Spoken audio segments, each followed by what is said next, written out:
देहरादून से अगली खबर आपको बता देते हैं, जहां रोपवे प्रोजेक्ट पर बड़ी बैठक मुख्य सचिव आनंद बर्धन ने निर्देश दिए हैं।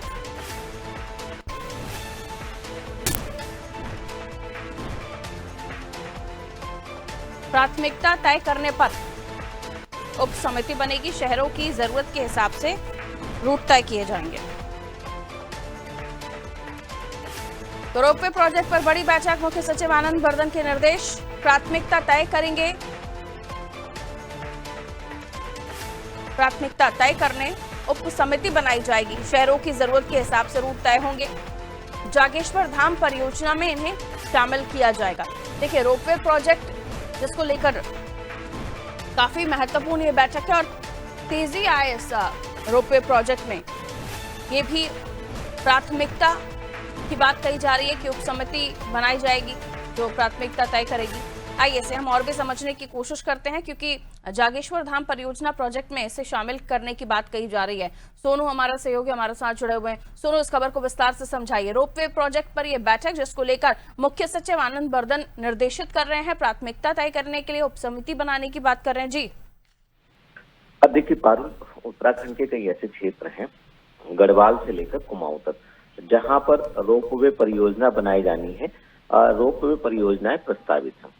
ऐसे में इनकी रफ्तार कैसे बढ़ाई जा सकती है, विभागों का इसमें कैसे और जो कार्य कर रहे हैं विभागीय अधिकारी वो तेज रफ्तार से कार्य कर सकते हैं। इसी को लेकर के शासन स्तर पर समय समय पर मॉनिटरिंग होती है और मुख्य सचिव ने अधिकारी को ये कहा है, जो संबंधित विभाग के अधिकारी हैं, कि इस रोपवे परियोजना की जो प्राथमिकताएं हैं इनको तय करने के लिए उप समिति का गठन कर लिया जाए। और जो ये उप समिति होगी, ये खास तौर पर इस उप समिति के अधिकार क्षेत्र में जैसे पर्यटन विभाग है, इसके विभाग के सचिव होंगे, लोक निर्माण विभाग है, इस विभाग के सचिव होंगे, इसके साथ साथ नागरिक उड्डयन विभाग है, ये नागरिक उड्डयन विभाग के जो अधिकारी हैं वो इसमें शामिल होंगे। तो एक ये उप समिति जो होगी ये इन कार्यों को आगे बढ़ाएगी। और जो ब्रिडकुल है, जो सरकार का एक संस्थान है, ये ब्रिडकुल जो है रोपवे की जो खास तौर से रेगुलेटरी है, एक रेगुलेटरी बॉडी का कार्य ब्रिडकुल करेगा। तो ऐसे में और जो जागेश्वर धाम परियोजना है, इस रोपवे की परियोजना में उसको भी शामिल किया जाएगा। तो हम ये कह सकते हैं कि रोपवे को लेकर के अब शासन स्तर पर कवायद तेज हो गई है। आने वाले समय में जागेश्वर धाम सहित कुमाऊं के जो क्षेत्र हैं और इसके अलावा जो गढ़वाल के क्षेत्र हैं, राज्य के दोनों ही मंडलों के जो क्षेत्र हैं, जैसे प्रस्तावित योजना की अगर हम बात करें तो गौरीकुंड से केदारनाथ धाम तक भी रोपवे परियोजना प्रस्तावित है। लिहाजा इसको भी अमली जामा पहनाने के लिए प्रयास किए जा रहे हैं। अब चूंकि एक उप समिति का गठन किया जा रहा है, ये समिति गठित हो जाएगी और बिल्कुल इसकी रेगुलेटरी बॉडी के तौर पर कार्य करेगा।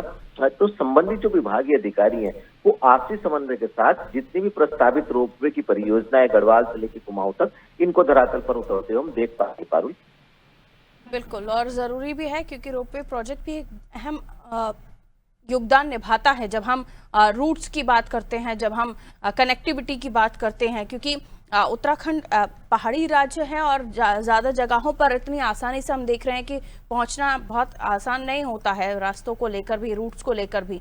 तो रोपवे प्रोजेक्ट एक बड़ी अहम भूमिका निभा सकते हैं।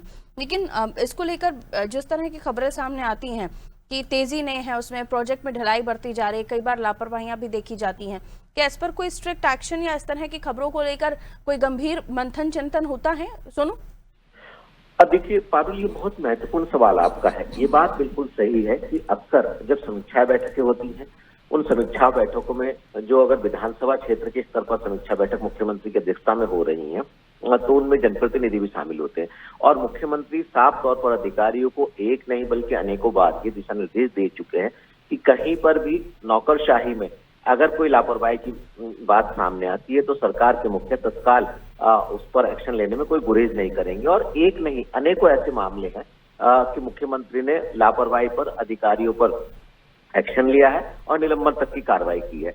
अब चूंकि ये योजना जो है दीर्घकालिक की योजना है, तो ऐसे में इसको भी जल्द से जल्द धरातल पर उतारने के प्रयास किए जा रहे हैं। कुछ समय पहले मुख्यमंत्री ने ही समीक्षा बैठक के दौरान दिशा निर्देश दिए थे और अब मुख्य सचिव के स्तर पर जो है ये प्रयास किए जा रहे हैं। लेकिन जिस तरह से इसकी रफ्तार होनी चाहिए थी पारुल। अभी हमें नहीं लगता कि उस रफ्तार से कार्य अधिकारी कर पा रहे हैं। अधिकारियों को अपनी कार्य संस्कृति में और बदलाव करने की जरूरत है।